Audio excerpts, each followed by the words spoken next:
Just to conclude سورہ العصر سے ہم کنکلوڈ کرتے ہیں. سورہ العصر میں اللہ کہتے ہیں والعصر، زمانے کی قسم، ان الانسان لفی خسر، بے شک تمام انسان خسارے میں ہے، لاس میں ہے، الا الذین آمنوا، سوائے ان کے جو ایمان لائے. اور امام شافعی کہتے تھے نا، اگر صرف یہ صورت نازل ہو جاتی تو کافی تھی، قرآن مجید میں صرف یہ صورت آ جاتی انسان کی ہدایت کے لیے کافی تھی. الا الذین آمنوا، سوائے ان کے جو ایمان لائے، وعملوا الصالحات، نیک اعمال کیے، وتواصوا بالحق وتواصوا بالصبر، اور ایک دوسرے کو صبر اور حق کی تلقین کرتے رہے. سبحان اللہ.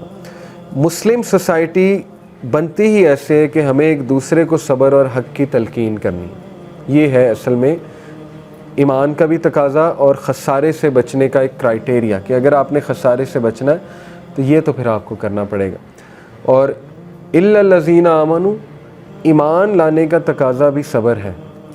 صبر چاہیے، نالج گین کرنے کے لیے صبر چاہیے. ایسے ہی نالج نہیں آ جاتا ہے.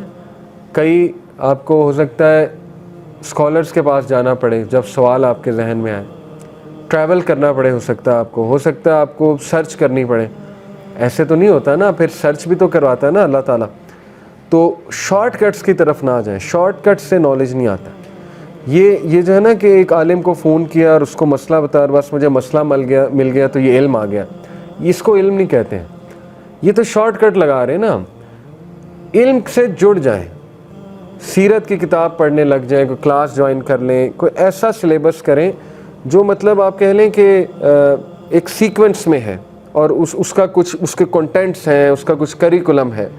وہ چیز کرنے کا انشاءاللہ آپ کو دیر پا فائدہ ہوگا. بہت سے کورسز ہو سکتے ہیں. اللہ کے ناموں سے شروع کر سکتے ہیں آپ، کہ میں اللہ کے 99 جو نام ہیں میں ان کے بارے میں پڑھتا ہوں، کوئی کورس کر لیتا ہوں.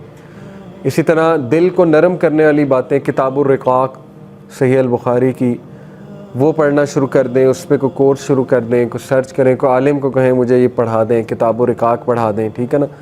اسی طرح قرآن کی کچھ صورتیں لے لیں کہ میں نے یہ پڑھنی ہے، سمجھنی ہے. سورہ ضحیٰ سے شروع کر دیں، والضحیٰ واللیل اذا سجیٰ، 30واں پارہ سے شروع کر دیں، یا شروع سے شروع کر دیں، سورہ البقرہ سے شروع کر دیں. لیکن جستجو کریں، ڈھونڈیں، اس کے طریقے دیکھیں. جتنی ایفرٹ کریں گے اللہ گائیڈ کرے گا. سورہ عنکبوت کی آیت ہے، اللہ تعالیٰ کہتے ہیں جو بھی ہماری راہ میں کوشش کرتا ہے ہم اس کو گائیڈ کرتے ہیں.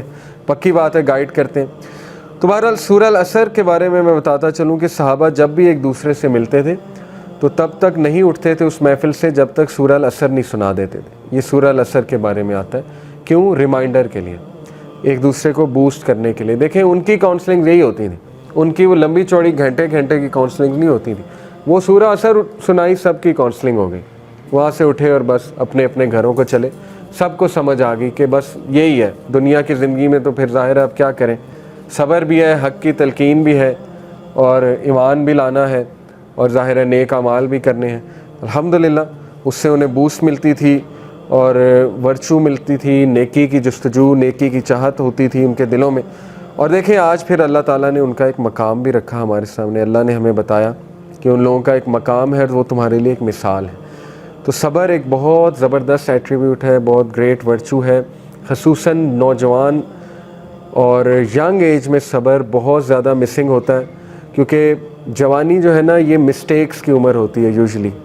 ایک حدیث ہے نا کہ beware of the slips of the youth, نوجوانی کی سلپنگ سے اپنے آپ کو بچاؤ. سلپنگ آف دا یوتھ یہی ہے کہ انسان کچھ ایسے فیصلے کر لیتا ہے جوانی میں جو اس کے فائدے کے نہیں ہیں. تو اس لیے جوانی میں ذرا عقل مند بنیں اور جوانی میں صبر کر کے دکھائیں، ٹھیک ہے نا. جوانی میں سیلف کنٹرول پیدا کریں اپنے اندر، اور یاد رکھیں صبر کرنے سے آتا ہے. اوکے، صبر پریکٹس کرنے سے آئے گا.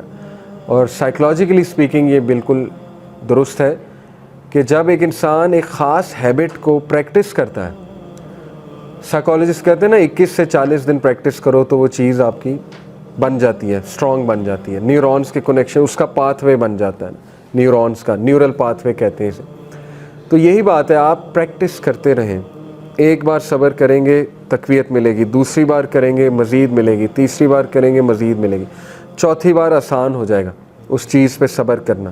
پھر آپ کا یہ مزاج بن جائے گا، پھر آپ صابرین میں سے ہو جائیں گے. جیسے اس سچے کے بارے میں بھی آتا ہے نا، ایک شخص سچ بولنے کی جستجو کرتا ہے یہاں تک کہ وہ سچوں میں لکھا جاتا ہے، اور ایک شخص جھوٹ بولتا رہتا ہے یہاں تک کہ وہ جھوٹوں میں لکھا جاتا ہے۔ تو اس لیے جو چیز بھی آپ پریکٹس کریں گے وہ آپ کا انشاءاللہ نیورل پاتھ وے بن جائے گا اور پرسنالٹی کا حصہ بھی بن جائے گا۔ So adopt this great habit of صبر، اللہ سے صبر مانگیں اور اللہ سے ایسا دل مانگیں جو شکر گزاری والا ہے، جو گناہوں کو پہچاننے والا ہے، جو نیکیوں کو جو ہے وہ کرنے والا ہے، اور خشیت والا دل اللہ سبحانہ و تعالیٰ سے مانگیں۔ اور جو بھی کسی کی زندگی میں مشکل یا حادثہ چل رہا ہے تو اللہ سے مدد طلب کرے اور اللہ سے اسٹرینتھ طلب کرے، ضرور اللہ تعالیٰ اسے سکینت دیں گے، سکینت نازل ہوگی۔ سکینت سے مراد ہے سکون، اطمینان، انشاءاللہ اللہ اسے سکینت دیں گے۔